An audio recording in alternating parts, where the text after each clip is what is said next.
It's interesting. Confirmation camp, which is what we usually send 7th graders out onto after their first year of confirmation. The theme this year at the LOMC church confirmation camp in Oregon was "You are the salt and light." Right, Ashley? Right. She's the only one that went. But that's okay. We both know.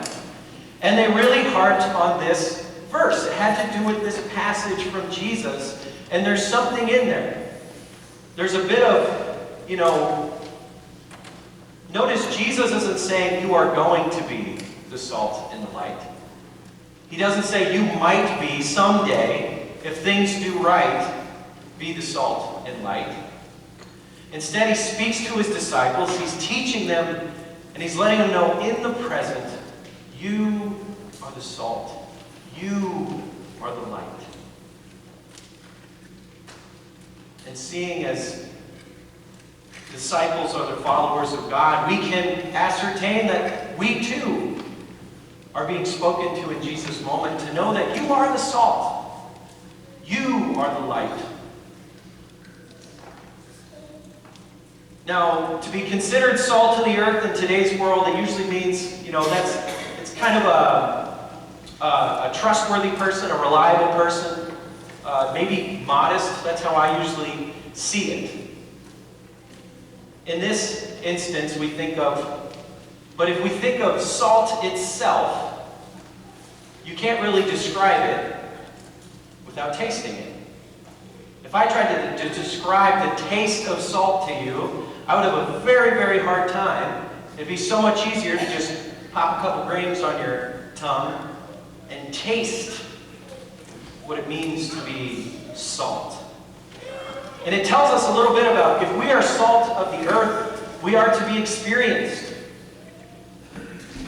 If we are salt of the earth, called to do God's work, it is to be experienced by the world. Just as the light of the world, light is meant to be seen.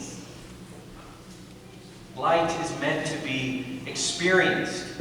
So if Jesus is calling us salt and light, he's telling us, hey, you're meant to be experienced. You're meant to be seen as my followers. And we even get that last line in there, let your light shine before others so that they may see your good works and give glory to your Father in heaven. There's a purpose to being experienced, to being seen, and so that people can know the goodness of God. The goodness of God that has turned us, that has allowed us to know it.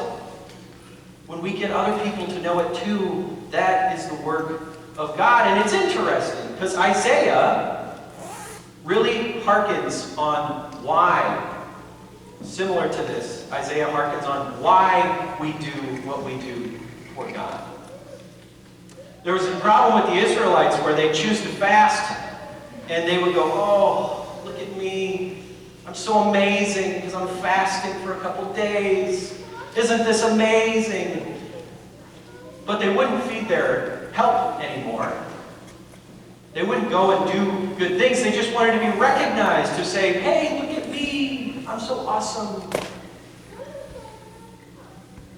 So Isaiah, speaking through the word of the Lord, speaks against this. He goes, hey, that's not what this is about. Know who you're serving. Are you serving yourself? Or are you serving God? Do it for God's, instead of like, for God's sake, do it already. Switch it around. Do it for God's sake. That is the work of God. We do it for God's sake. And the great part is, in that verse from Isaiah, is we get a promise. I didn't add the rest of the verses because the reading was long enough, but it goes into the promise that those who do the will and work of God will do it, will be able to complete it. It will be successful. And it calls us to think about, do we want to be a church that worries about how do we get more people in the seats? Or do we want to be a church that says, how can we help our community in this world more for God's sake? I prefer to be the second one, because the first one is self-serving.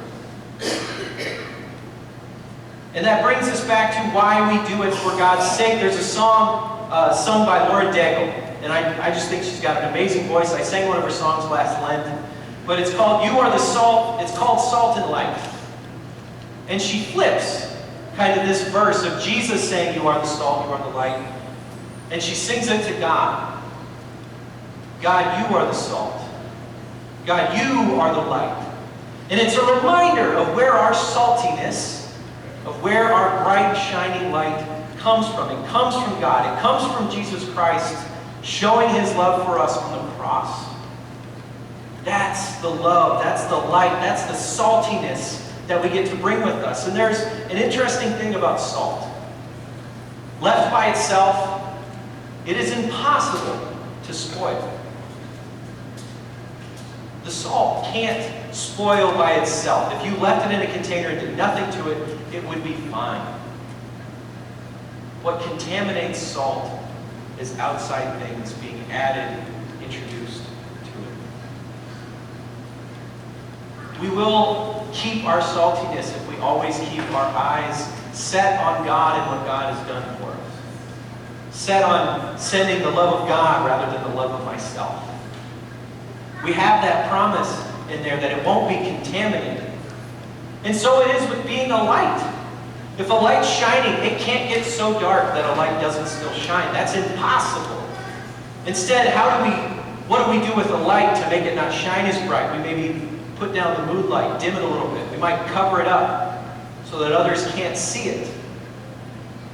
It's what we do. It's what the world does to us, not God, that causes that light to dim. And if we lean on God, that light will shine brightly. In worship, we get to experience this salt and light mentality. We get to experience it in action, and it's a very wonderful thing, although sometimes I think, myself included, we overlook it. We get to experience it in communion. After I've said the words of institution, we've done the Lord's Prayer, everyone's been seated, I say a couple things about, hey, this one's the grape juice, this is the wine. If you believe that Jesus Christ is truly present, you can come up, you can get a blessing. And then I say, taste and see that the Lord is good. In communion, we receive forgiveness. We receive a charge. We receive the fire of the Holy Spirit to keep us going and to keep us seeking out into this world to do the right things and to help the people in need. We get to taste God. We get to taste the body. We get to taste the blood. We get to taste and see that, yes, the Lord is indeed good. And then we're sent out. Sent out by that same taste and seeing to let the world experience and see us. Or better yet, not us, to see God through us. To see the goodness of God through us. So this week, for your sake, for this community's sake, for the world's sake, for God's sake, taste and see